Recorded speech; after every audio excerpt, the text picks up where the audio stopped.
폭풍 가운데서의 하나님의 은혜, 이러한 제목으로 같이 은혜를 나누겠습니다. 사도행전 27장 24절, 바울아 두려워 말라. 내가 가이사 앞에 서야 하겠고 또 하나님께서 너와 함께 행선하는 자를 다 내게 주셨다 하였으니. 사도 바울은 가이사에서 로마로 여행을 시작합니다. 로마로 가는 도중에 큰 폭풍과 배가 파산하는 것을 경험합니다. 이 사건이 진행되는 동안에 하나님께서는 바울과 함께 하셨습니다. 하나님께서는 천사를 통해서 바울을 방문하고 그에게 말합니다. 하나님은 폭풍을 통해서 바울로 하여금 로마에서 그를 기다리고 있는 사람들이 기다리고 있는 것에서 준비를 하고 있습니다. 그것은 바울을 향한 하나님의 은혜였습니다. 하나님의 은혜는 그와 동행하는 친구들에게 부어졌습니다. 우리는 폭풍 가운데서도 하나님의 은혜를 받아들여야 할 것입니다. 첫째로 바울이 말하는 것보다 다른 사람의 말을 신뢰했습니다. 사도행전 27장 1절에 우리의 배 타고 이탈리아로 갈 일이 작정되며 바울과 다른 죄수 몇 사람을 아구 사도의 백부장 율리오라는 사람에게 맡기니 인칭되면서 우리가 나타납니다. 이것은 누가가 사도 바울과 함께 있다는 것을 말하고 있습니다. 이 설명은 누가가 목격한 일들이었음을 증명하는 것입니다. 이것은 정확했고 상세했습니다. 어떤 사람은 왜 이 긴 이야기가 사도행전에 나왔을까 하고 생각하고 있습니다. 그러나 누가에게는 중요한 사건입니다. 2절에서 마케도니아의 데살로니가 사람 아리스도가에 대해서 말하고 있습니다. 그는 예루살렘을 가는 전도 여행 때 같은 전도팀이었습니다. 에베소에서 폭풍이 일어났을 때 핍박을 당한 사람이기도 했습니다. 바울은 그를 감옥에서 같이 지낸 자로 말하고 있습니다. 그리고 동역자입니다. 바울은 젊은 동역자를 무시하지 않았습니다. 바울은 그를 존경했고 그리스도의 고난에 참여하는 동역자로 감사했습니다. 다음날 배는 시돈에 도착했습니다. 백부장 율리오가 바울의 필요를 공급할 수 있는 친구들에게 가는 것을 허락하였습니다. 시돈에서 다시 바다로 항해하기 시작했습니다. 바람이 세차게 불었습니다. 루기아의 무라에 도착했습니다. 여기서 백부장이 이탈리아로 가는 알렉산드리아 배를 발견하고 탔습니다. 여행은 여러 가지 이유로 늦어졌습니다.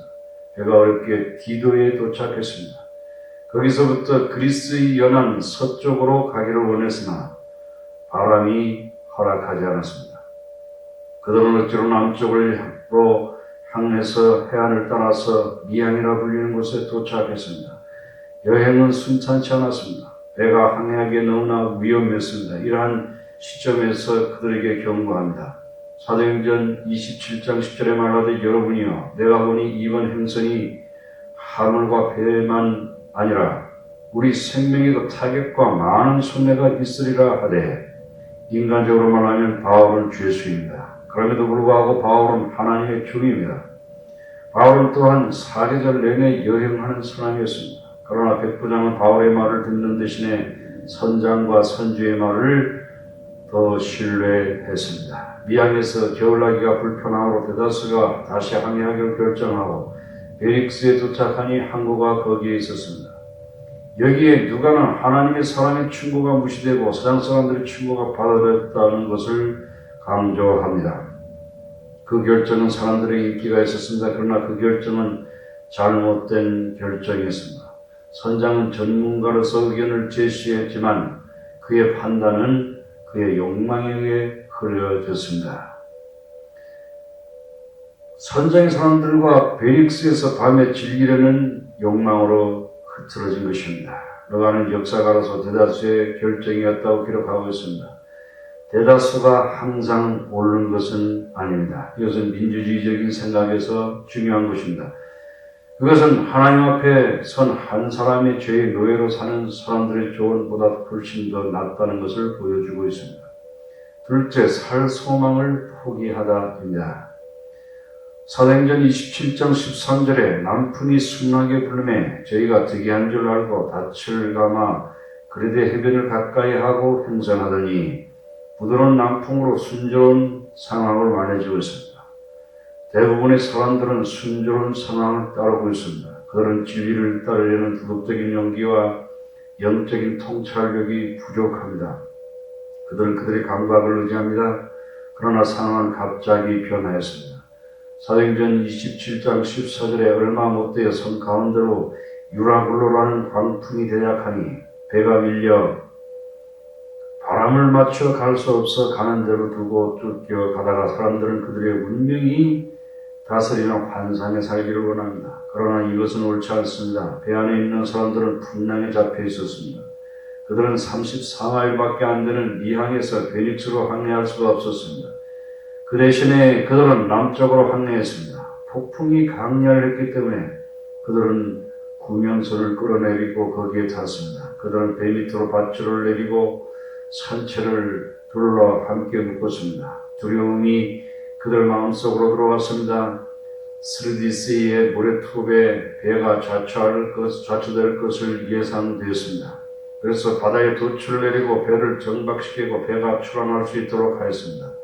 배가 난폭하게 바로 상하였습니다. 그들은 바울의 친구를 성취하기 위해서 배에서 화물을 바다로 던지기 시작했습니다. 사도행전 27장 20절에 여러 날 동안 해와 별이 보이지 아니하고 큰 풍랑이 그대로 있음에 구원의 영광이 다 없어졌더라. 항해에 대한 지나친 자신감이 넘쳐난 선장과 선주는 인간의 한계에 부딪혔습니다. 모든 노력을 다한 후에 그들은 절망하였습니다. 이것은 하나님이 없는 사람들의 운명인 것입니다. 셋째로 하나님의 천사가 바울을 방문했습니다. 배에 있는 사람은 음식 없이 오랜 세월 동안 지냈습니다. 그들은 금식 기도하기도 하고 있기 때문이 아닌 것입니다. 절망감과 계속되는 긴장감이 식욕을 뺏어갔기 때문입니다. 사도행전 27장 21절에 여러 사람이 오래 먹지 못하였음에 바울이 가운데 서서 말하되 여러분이여 내 말을 듣고 그레데에서 떠나지 아니하였더라면 이 타격과 손상을 면하였더면 좋을 뻔하였느니라. 그러나 내가 너희를 권하노니 이제는 안심하라. 너희 중 생명에는 아무 손상이 없겠고 오직 배뿐이라. 또 사도 바울이 담대하게 말했습니다. 바울은 그들을 목자의 심령으로 꾸짖었습니다. 사도 바울은 그들 중 한 사람도 손상이 없겠다고 약속하였습니다. 어떻게 사도 바울은 그렇게 하였습니까? 그것은 하나님이 그와 함께 하셨기 때문입니다. 사도행전 27장 23절에 나의 속한 바 곧 나의 섬기는 하나님의 사자가 어젯밤에 내 곁에 서서 말하되 바울아 주리오 말라. 내가 가이사 앞에 서야겠고 시저 앞에 서야겠고 또 하나님께서 너와 함께 행선하는 자를 다 내게 주셨다 하였으니 바울까지도 폭풍의 한가운데서 두려움과 싸우고 있었습니다. 첫 번째로 중요한 것은 주님께서 바울의 마음속에 있는 두려움을 극복하도록 도와주신 것입니다. 누구에게도 두려움을 극복하는 것은 참으로 중요한 것입니다. 두려움은 마귀의 거짓된 말에 의해서 심어진 것입니다. 두려움은 사람들을 마비시킵니다. 마비된 사람은 쓸모없게 됩니다. 그들은 하나님을 기쁘시게 못합니다. 겁쟁이들은 제일 먼저 지옥 가는 사람의 명단에 처음으로 등록되어 있습니다. 계시록 21장 8절에 그러나 두려워하는 자들과 믿지 아니하는 자들은 불과 이왕으로 타는 곳에 들어가리라 고 기록이 되어 있습니다.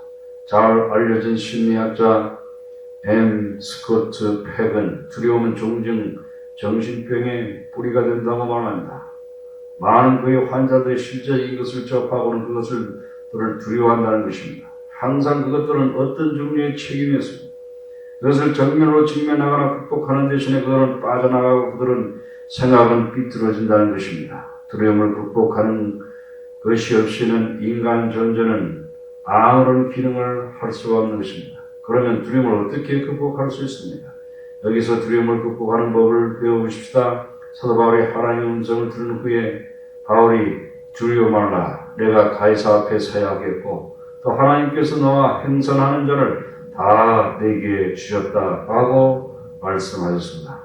바울은 성령께서 그의 영혼에 계심을 알았습니다. 사도행전 8장 15절에 너희는 다시 무서워하는 종의 영을 받지 아니하였고 양자의 영을 받았으므로 아바 아버지라 부르짖느니라. 성령은 우리 안에서 모든 두려움을 몰아내십니다. 그리고 바울이 마음에 하나님의 사랑으로 가득 채롭게 하였습니다. 요한일서 4장 18절에 사랑 안에 두려움이 없고 온전한 사랑이 두려움을 내어쫓나니. 아멘. 성령을 통해 표현된 하나님의 사랑은 두려움에 대한 해독제인 것입니다. 그런 다음 천사가 가이사 앞에서 재판을 받게 될 바울에 대한 하나님의 계획을 상기시켜 주었습니다. 하나님은 바울에게 로마에 가는 비전을 주셨습니다. 하나님은 바울에게 로마에서 복음을 전해야 할 것을 약속하셨습니다. 하나님은 그의 계획을 변경하지 않았습니다. 하나님은 바울에게 그의 계획이 변경되지 않는 것을 상기시켜 줬습니다. 폭풍 한가운데서 하나님은 인생의 목적을 우리에게 알게 하여 주십니다. 많은 젊은 사람들이 육신의 욕망을 위하여 분투하고 있습니다. 때때로 이 욕망은 너무 커서 그 욕망들이 인생을 강하게 이끌어가고 있는 것처럼 보입니다. 그러나 그렇지가 않습니다. 하나님의 부르심과 하나님의 목적이 우리 인생을 강력하게 이끌어가는 것입니다. 우리는 하나님의 음성을 들어야 합니다. 우리가 하나님을 선택한 것이 아닙니다. 하나님이 하나님의 제사장 나라와 거룩한 나라가 되기 위해서 우리를 선택하신 것입니다. 우리가 헛된 것에 분투하는 것처럼 보일 때도 하나님이 우리를 선택하셨다는 것을 기억해야 합니다. 우리 안에 선한 일을 행하십니까? 예수 그리스도의 날까지 이루실 것입니다. 빌립보서 1장 6절에 너희 속에 착한 일을 행하십니까? 그리스도 예수의 날까지 이루실 것을 우리가 확신하노라. 그리고 나서 천사가 바울에게 하나님께서 너와 함께 행선하는 자를 다 내게 주셨다고 말씀하고 계십니다. 이것은 보너스와 같은 것입니다. 이 사람들은 폭풍에서 살아남아야 할 정도로 중요하지 않는 사람인지도 모릅니다. 그들은 하나님의 종의 말씀을 무시한 사람들입니다.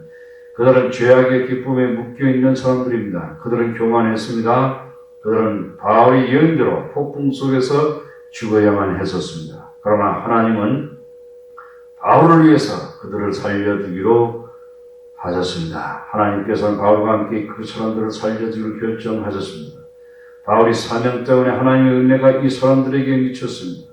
사도행전 27장 25절에 그러므로 여러분이 안심하라. 나는 내게 말씀하신 그대로 드리라고 하신 하나님을 믿노라. 바울은 하나님의 약속의 말씀을 붙잡았습니다. 하나님의 약속의 말씀을 받았을 때 우리는 그것을 행동으로 옮겨야 하는 것입니다.